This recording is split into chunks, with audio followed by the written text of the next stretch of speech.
Assalamualaikum, selamat pagi. Mohon izin Pak, memperkenalkan diri. Taruna Ahmadiyah atas nama Muhammad Al-Fikar, DT 2442 kelas Teknika 4 Foxtrot. Baik, saya akan menjelaskan pertanyaan nomor urut absen saya, yaitu nomor 14.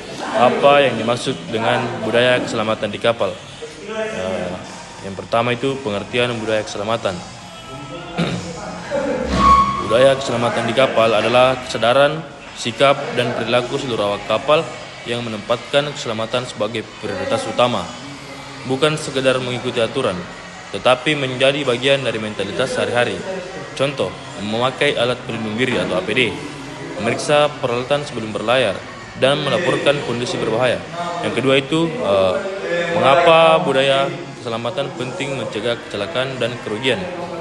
Kapal menghadapi risiko tinggi, kebakaran, tumpahan bahan kimia, gelombang besar, tabrakan atau kecelakaan kerja.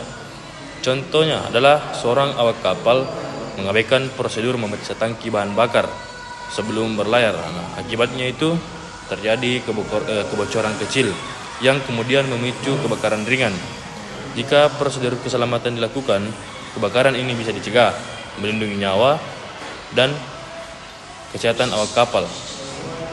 Keselamatan bukan sekedar aturan, tapi kehidupan nyata awak kapal. Contohnya adalah awak kapal selalu memakai helm dan sepatu keselamatan saat bekerja di dek maupun di engine room. Suatu hari ada alat yang jatuh dari ketinggian. Karena memakai APD tidak ada cedera serius.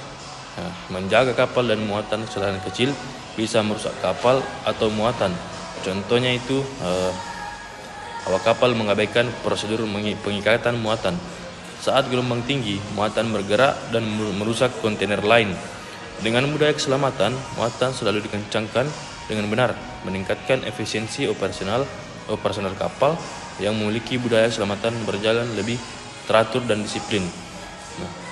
Contohnya, semua awak rutin melakukan safety briefing sebelum shift. Saat badai datang, semua tahu peran masing-masing, sehingga proses evakuasi cepat dan teratur. Membentuk lingkungan kerja positif. Budaya keselamatan menumbuhkan kepedulian antara awak kapal. Contohnya adalah awak kapal menegur temannya yang lupa memakai sabut keselamatan. Saat naik tangga kapal, teguran diterima baik karena semua memahami pentingnya keselamatan. Yang ketiga itu dampak jika budaya keselamatan diabaikan. Kecelakaan serius yang bisa menyebabkan cedera atau kematian. Kerusakan kapal atau muatan yang mahal, penurunan disiplin dan profesionalisme awak, kehilangan kepercayaan perusahaan atau pemilik kapal. Contoh kasus nyatanya adalah di sebuah kapal, seorang awak lupa menutup pintu tangki bahan bakar dengan benar. Gelombang besar membuat bahan bakar tumpah, memicu kebakaran kecil. Tidak ada korban, tapi kapal dan muatan mengalami kerusakan. Jika budaya keselamatan diterapkan, insiden ini bisa dihindari. Yang keempat, cara membangun budaya keselamatan. Komitmen dari pimpinan kapten mencontohkan perilaku aman, pelatihan rutin, semua awak mendapat pelatihan keselamatan dan evakuasi.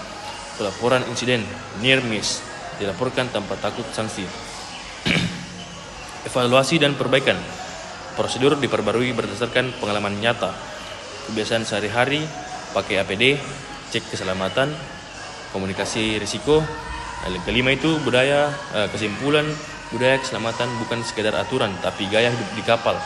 Melindungi nyawa awak, menjaga kapal dan muatan, membuat operasional lebih aman dan profesional. Pesan utama, satu kelalaian bisa berakibat fatal, tapi budaya keselamatan mencegah hal itu terjadi. Keselamatan adalah tanggung jawab semua orang. Sekian dari saya. Assalamualaikum warahmatullahi wabarakatuh.